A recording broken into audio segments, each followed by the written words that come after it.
종려의 주일인 오늘 우리에게 주시는 하나님 말씀 누가복음 15장 25절부터 32절까지 이렇게 보겠습니다. 누가복음 15장 25절부터 32절까지 한 절씩 교독하겠습니다. 그런데 큰아들이 밭에 있다가 돌아오는데 집에 가까이 이르렀을 때에 음악 소리와 춤추면서 노는 소리를 듣고 종하나를 불러서 무슨 일인지 물어보았다. 종이 그에게 말하였다. 아우님이 집에 돌아왔습니다. 건강한 몸으로 돌아온 것을 반겨서 주인 어른께서 살찐 송아지를 잡으셨습니다. 큰아들은 화가 나서 집으로 들어가려고 하지 않았다. 아버지가 나와서 그를 달랬다. 그러나 그는 아버지에게 대답하였다. 나는 이렇게 여러 해를 두고 아버지를 섬기고 있고 아버지의 명령을 한 번도 어긴 일이 없는데 나에게는 친구들과 함께 즐기라고 염소 새끼 한 마리도 주신 일이 없습니다. 그런데 청년들과 어울려서 아버지의 재산을 다 삼켜버린 이 아들이 오니까 그를 위해서는 살찐 송아지를 잡으셨습니다. 아버지가 그에게 말하였다. 얘야, 너는 늘 나와 함께 있으니 내가 가진 모든 것은 다 내 것이다. 그런데 너희 아우는 죽었다가 살아났고 내가 잃었다가 되찾았으니 즐기며 기뻐하는 것이 마땅하다. 아멘. 오늘 종교 모범생들에게 라는 제목으로 말씀을 함께 나누겠습니다. 오늘 설교를 준비하다가 오랜 기억이 하나 머릿속에서 재생이 되었습니다. 벌써 한 30년이 넘은 고등학교 2학년쯤 수련회에서 조발표를 했던 장면이었습니다. 당시에 저희 조는 오늘 본문 이야기를 연극으로 꾸며서 조발표를 했었어요. 조 담당 선생님께서 아버지 역할을 하셨고 조원들이 각 역할을 맡아서 했습니다. 제가 뭘 맡았을 것 같으세요? 그렇게 생겼어요? 네. 어렴풋한 기억으로 1년 후배가 아버지 유산을 미리 받아서 집을 나간 둘째 아들 역할을 했었던 것 같고요. 네, 분명한 기억은 제가 모범생 큰아들 역할을 했다는 것이었어요. 아버지 역을 맡은 선생님께서 의자 앞에 무릎을 꿇고 앉아서 기도하고 계셨습니다. 그때 제가 무대로 들어가서 그 아버지, 선생님의 등 뒤에 집 나간 자식 뭐 예쁘다고 그렇게 매일 기도하고 있습니까? 하면서 소리를 쳤습니다. 선생님이 그 자리에서 일어나서 저를 바라보며 다음 대사를 하셨어요. 정확히 기억은 안 나는데 그래도 내 동생인데 그러면 되냐 뭐 이런 대사였던 것 같습니다. 그 말에 저는 그런 동생 필요 없다라고 소리치면서 문을 박차고 나갔습니다. 수련회에 대한 다른 기억은 전혀 없는데 요 장면은 아주 또렷하게 떠올랐습니다. 그러면서 제가 맡았던 역할과 그때의 제 모습이 겹쳐졌습니다. 제가 아버지 등에 대고 소리치며 나가는 그런 아들이었다는 말이 아니고 저는 큰아들처럼 반듯함이 지나쳐서 율법적 이익까지 했던 종교 모범생이었습니다. 고등학교 1학년쯤부터 매일 4-5장, 많게는 10장 정도 성경을 읽었고요. 고3 때에도 거의 교회를 빠진 기억이 없고 하굣길에 매일 교회에 들러서 30분 이상 기도하고 갔습니다. 공부는 언제 했는지 그때 그렇게 살았습니다. 뭐 목회자가 되려고 그랬던 것은 아니고 그냥 그게 삶이었고 그만큼 종교적인 열정이 있었습니다. 저뿐만 아니라 몇몇 학생들이 그런 삶을 비슷하게 살고 있었습니다. 근데 그 무리들과 함께 그렇게 생활하던 사람들과 제가 달랐던 점은 그런 것이었어요. 한 번도 말해보진 않았지만 제 마음속에 함께 고등부 생활을 하던 장로, 집사, 아들, 딸들 중에 저처럼 하고 있지 않은 학생들, 그러니까 제대로 신앙생활을 하지 않아 보이는 그 아이들, 심지어는 구원의 확신이 없어 보이는 일부 선생님들까지 업심여기는, 그리고 속으로 비판하는 마음이 제게 있었다는 거예요. 그때 제가 훈련받았던 단체가 지금 정광훈 씨에게 거액을 바치는 교회가 되었어요. 저도 거기에 계속 있었으면 아마 대단한 종교적 바리새인이 되었거나 아니면 태극기 부대를 따라다니는 교인이 되었을지도 모르겠어요. 누가복음 15장은 저와 같은 마음을 가지고 있던 종교 모범생들에게 주신 비유입니다. 15장을 시작하는 1절부터 3절을 보면 예수님께서 세리와 죄인들과 어울려 먹는 것을 보고 바리새파 사람들, 율법학자들이 투덜거리며 비방하죠. 이에 주님께서 잃은 양 비유, 잃은 동전 비유, 그리고 되찾은 아들의 비유 등 세 가지 비유를 그들에게 들려주십니다. 이 세 비유는 점층적으로 발전하면서 같은 주제를 강화해 주는데요. 잃어버린 것을 찾는 간절한 행동, 그리고 찾았을 때의 기쁨, 회개, 이런 것들을 표현하고 있습니다. 그중에 우리가 읽은 부분은 너무나 잘 아시는 세 번째 비유, 잃어버린 아들에 대한 이야기의 일부죠. 비유에는 두 아들 그리고 아버지가 등장합니다.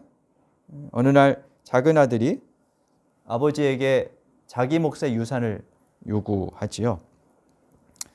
이런 행동은 지금도 그렇게 좋은 모습은 아닙니다만 고대 사회에서는 아버지에 대한 공격이자 모욕이었습니다. 유산이라는 단어는 직역하면 생명이라는 뜻이에요. 그러니까 아버지에게 유산을 달라, 이 말은 아버지의 생명을 주십시오 라는 말이고, 이 말을 바꾸면 아버지 더러 죽으라고 하는 것과 같은 표현입니다. 일반적인 아버지라면 당장에 폐륜이라고 호통을 칠 그런 일이었겠죠. 근데 비유 속의 아버지는 둘째의 요구에 따라서 유산을 나눠줍니다. 12절에 보면 두 아들에게 나누어 주었다라고 말합니다. 큰아들도 미리 유산을 받은 거죠. 아마 이 이야기를 듣던 청중은 아들의 모습에 경악했을 것이고요. 그리고 그 아들을 호되게 야단치기는커녕 유산을 물려준 아버지도 손가락질 했을 거예요. 바보 같다고 아마 생각을 했을 겁니다. 실제로 이 비유 같은 일이 있었다면 온 동네가 저 멍청한 노인네 하면서 비아냥했을 겁니다. 근데 이웃들의 손가락질에도 아랑곳 없이 아버지는 유산을 나누어 주었고, 작은 아들은 받은 것을 정리하고 돈으로 바꾸어서 아버지를 떠납니다. 먼 곳에 가서 돈을 흥청망청 쓰지요. 급기야 돈이 다 떨어지고 설상가상 기근까지 덮쳤습니다. 둘째는 목숨을 연명하기 위해 이방인 밑에 가서 돼지 치는 일을 하죠. 이 아들이 아마 유대인이었을 텐데 돼지 치는 일은 유대인들에게는 금지된 율법을 어기는 것이었죠.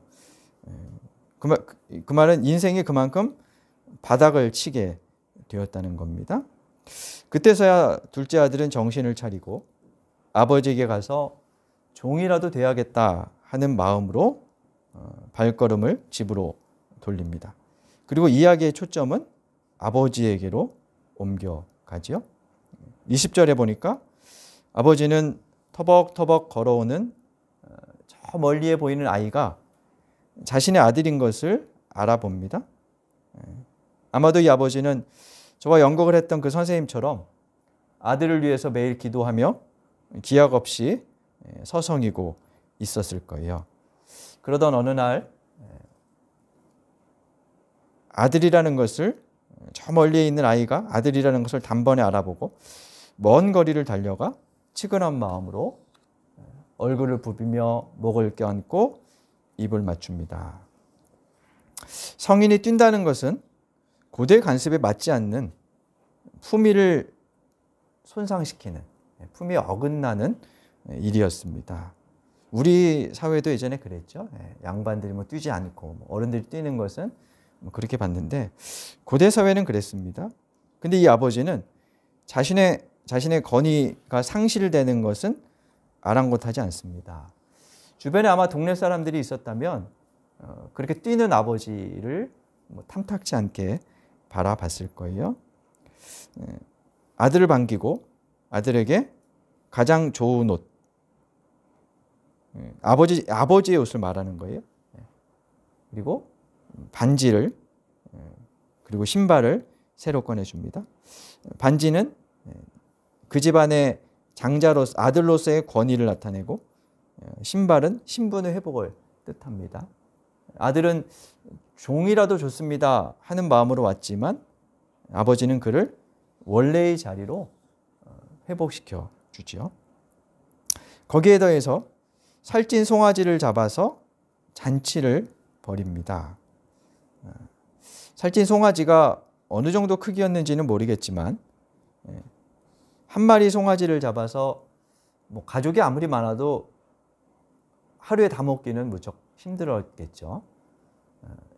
지금처럼 저장을 할 수 있는 시대가 아니었기 때문에 일단 소를 잡아서 요리하면 다 먹어야 했어요.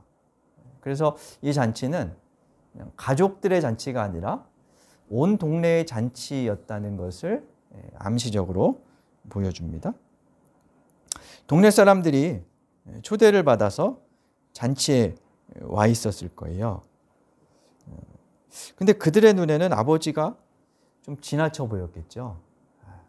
저 아들이 어떤 아들인데 재산 다 탕진하고 어디서 어떻게 빌어먹다 왔는지도 모르는 저 아들이 뭐가 그렇게 자랑스럽다고 이렇게 잔치까지 벌인단 말이냐. 아마도 동네 사람들은 잔치상에 차려놓은 음식을 먹으면서도 속으로는 그런 아버지를 욕했을지도 모르겠습니다. 하지만 아버지에게 그들의 그런 시선, 생각은 별로 중요하지 않았어요. 금위한양은 아니었지만 아들이 다시 돌아왔다는 사실 그 자체만으로도 아버지에게는 잔치를 열 만한 충분한 이유가 있었기 때문입니다. 아버지는 작은 아들을 책망하지도 않고 나무라지도 않고 왜 돌아왔는지 따지지도 않고 그동안 어디에서 무엇을 하며 살았는지 비난하지도 않습니다. 죽었다가 살아난 아들이라며 잃었다가 다시 찾은 아들이라며 그대로 품고 받아들입니다. 아버지에게 그의 과거는 중요하지 않았던 것이죠. 근데 아직 비유는 끝이 아닙니다. 우리가 오늘 읽은 부분부터 첫째 아들의 이야기가 시작이 되죠.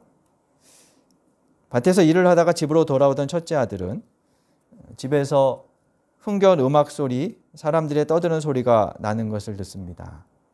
종으로부터 동생이 돌아왔고 아버지가 잔치를 열었다는 말을 듣고 나서 큰아들은 화가 머리끝까지 솟구칩니다. 씩씩거리며 집에 들어가지 않죠. 이에 아버지가 밖으로 나옵니다. 28절에 보니까 아버지가 나와서 그를 달랬다라고 말하는데요. 지금까지 둘째 아들을 기다리느라 늘 집 밖을 서성였을 아버지가 이번에는 화가 난 첫째 아들을 달래기 위해서 다시 집을 나선 것이에요. 첫째는 자기를 달래는 아버지에게 화풀이를 하죠. 29절 30절에서 자신의 행동과 동생의 모습을 날카롭게 비교합니다. 자신은 여러 해 동안 아버지를 섬겼고 명령을 한 번도 어긴 일이 없었지만 이와 달리 동생은 창녀들과 함께 아버지의 재산을 삼켜버렸습니다. 본문의 앞부분에 보면 이 아들이 창녀와 함께 지냈다는 말은 사실 없어요. 그냥 방탕하게 살았다. 이렇게 이제 그걸로 유추할 수는 있는데 비판할 때의 전형적인 모습 중에 하나가 이렇게 좀 과장하는 거죠. 그런 거인지도 모르겠어요. 아무튼 큰아들은 둘째와 자신을 비교합니다. 그러면서 자신에게는 염소 새끼 한 마리 준 적이 없는 아버지가 그런 동생을 위해서 살찐 송아지를 잡다니 도대체 말이 됩니까? 하면서 따집니다. 여러분 어떻습니까? 이 큰아들의 심정이 이해가 되십니까? 10분 이해가 되죠. 그는 아주 성실한 아들이었습니다. 동생이 떠난 뒤로 더 큰 책임감을 가졌을지도 모르겠어요. 페류나라고 그 동네 사람들로부터 손가락질 받는 그 동생의 자리까지 채우느라 장남의 몫을 다하느라 아마 반듯한 청년으로 타의 모범이 되는 아들로 그렇게 살아왔을 겁니다. 동네 사람들도 집을 떠난 동생과 장남을 비교하며 칭찬했겠죠. 그런데 지금 아버지는 그런 자신을 저 범죄자 동생 그와 같은 취급을 해요. 아니, 더 못한 대우를 하고 있는 거죠. 동생을 당장 무릎 꿇리고 반성문을 수천 장 쓰게 해도 모자랄 판에 성대한 잔치를 열어 환대하다니요. 있을 수가 없는 일, 받아들일 수가 없는 일이었을 겁니다. 근데 여기서 우리는 아버지에 대한 큰아들의 왜곡된 시선을 발견할 수 있어요. 큰아들은 이제까지 나는 아버지의 명령을 한 번도 어긴 적이 없고 여러 해 아버지를 섬겼다 말하는데요.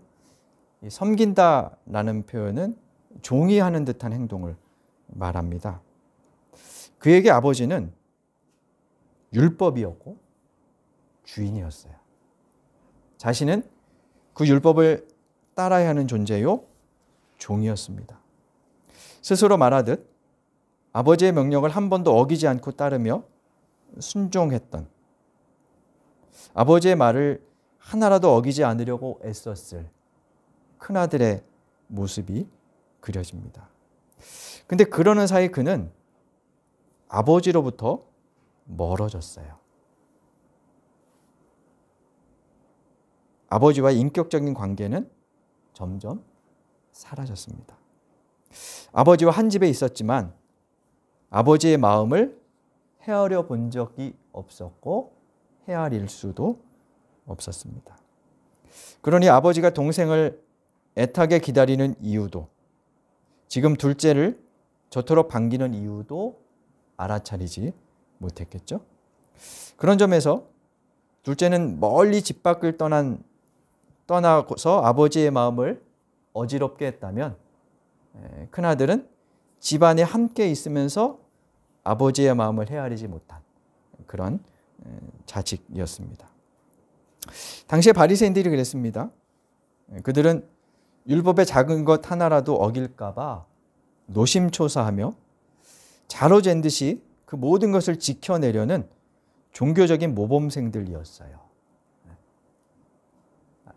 십계명에 보면 하나님의 이름을 함부로 부르지 말라는 말이 있죠. 유대인들은 하나님의 이름을 부르지 않기 위해서 이게 엉겹결에 혹은 무심코 이렇게 나올 수도 있기 때문에 부르지 않으려는 방법으로 어떤 것을 선택했냐면 아예 그것을 지워버리는 방법을 택해요. 거기에 다른 단어를 대체하는 거예요. 그래서 아예 발음조차를 안 해요. 여호와 뭐 이런 단어가 성경에 나오면 읽기를 그냥 거부해요. 그런 방식으로 이걸 넘어서는 거예요. 그걸 이제 율법의 울타리치기 뭐 이러는데 이 선을 안 넘어가려고 하는 거죠. 계속 이제 그런 방법으로 여러 조항들을 만들어 냈습니다. 그것을 1.1핵이라도 어기지 않으려고 노력했죠. 그러나 그러는 사이에 자신들처럼 하지 못하는 사람들에게는 아주 냉정한 날카로운 비판자들이 되고 말았습니다. 성경에 보면 복음서를 읽다 보면 죄인들이라는 표현이 나오죠. 이 사람들은 무슨 거대한 불법적인 죄를 저지르는 사람들이 아니에요. 그냥 율법의 이제 정결 예식 같은 것을 어길 수밖에 없는 환경에서 사는 대부분이 그런 사람들이었습니다. 예를 들어서 밥을 먹기 전에 손을 씻는다. 네, 중동은 이제 사막지대라 물이 귀합니다. 어떤 사람들이 꼬박꼬박 밥을 먹기 전에 손을 씻을 수 있을까요? 집안에 물이 좀 넉넉하게 미리미리 준비되어 있는 사람들이죠. 여유가 있는 사람들이었어요. 들에서 일하다가 양을 돌보다가 손을 씻고 밥을 먹는다는 것은 거의 어려운 일이었어요.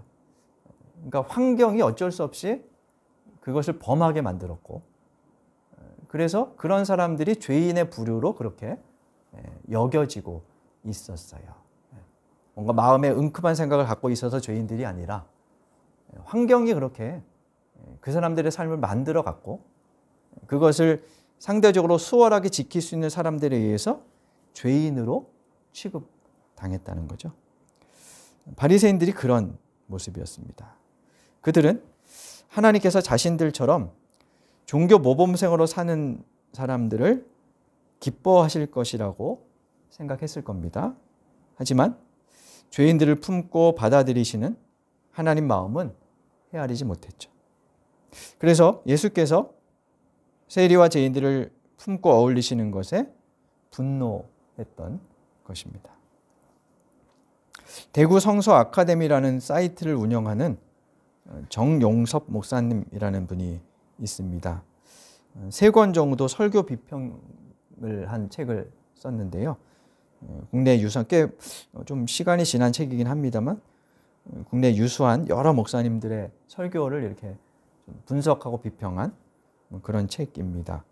그 중에 종교적 모범생 컴플렉스에 의한 복음의 훼손이란 제목의 글이 있어요. 다시 한번 읽어드릴까요? 종교적 모범생 컴플렉스에 의한 복음의 훼손.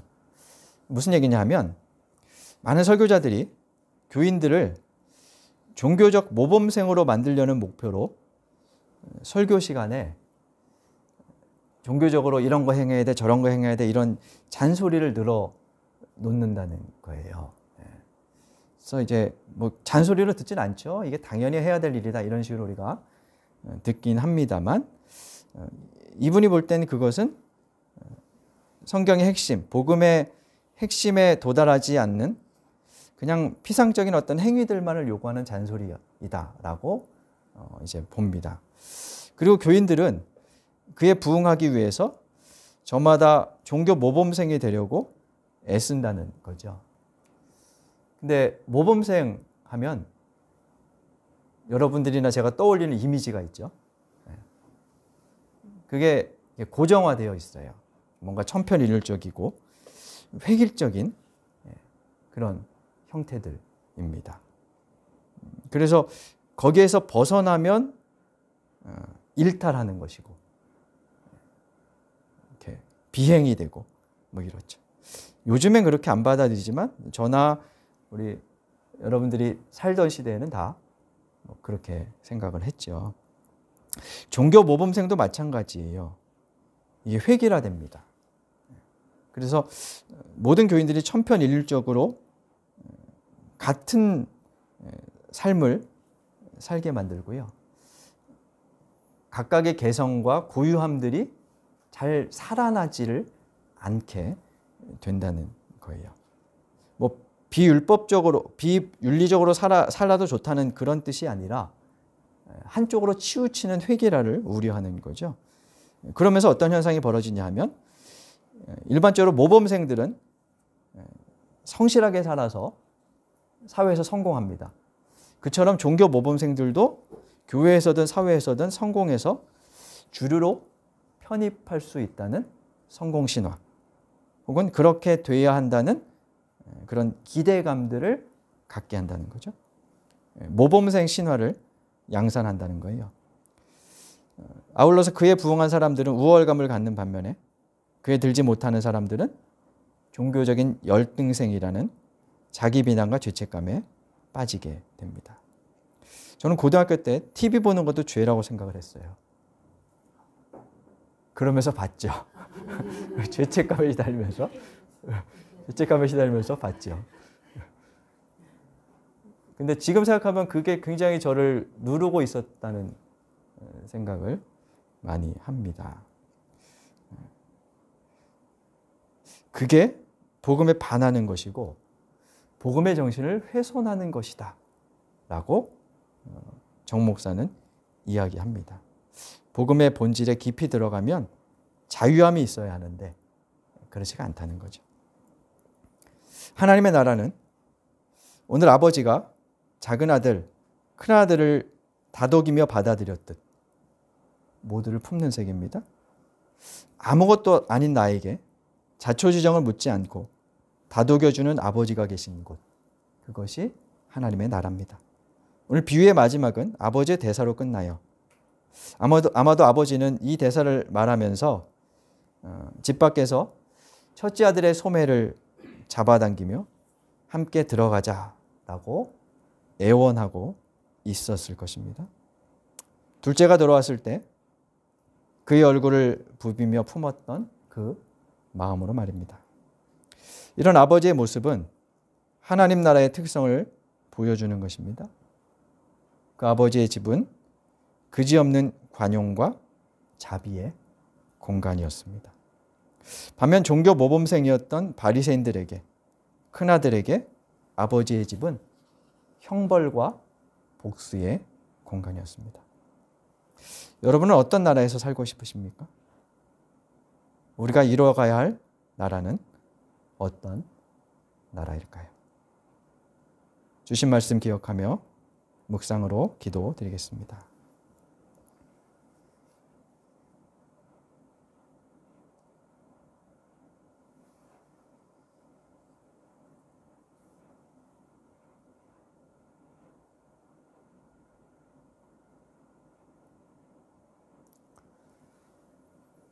하나님, 당신의 집을 떠났던 저희를 반겨주시고 너는 품에 품어주셔서 감사드립니다. 그런데 혹 저희는 그 품에서 그에 미치지 못하는 다른 사람들을 몰아내는 왜곡된 종교 모범생이 되어 있지는 않은지 돌아봅니다. 저희들의 집이, 우리의 교회가 그런 공간은 아닌지 살펴봅니다. 주님, 저희들이 관용과 자비의 사람으로 관용과 자비의 공간을 만들어내는 하나님의 자녀가 되게 하여 주옵소서. 예수님 이름으로 기도드립니다. 아멘.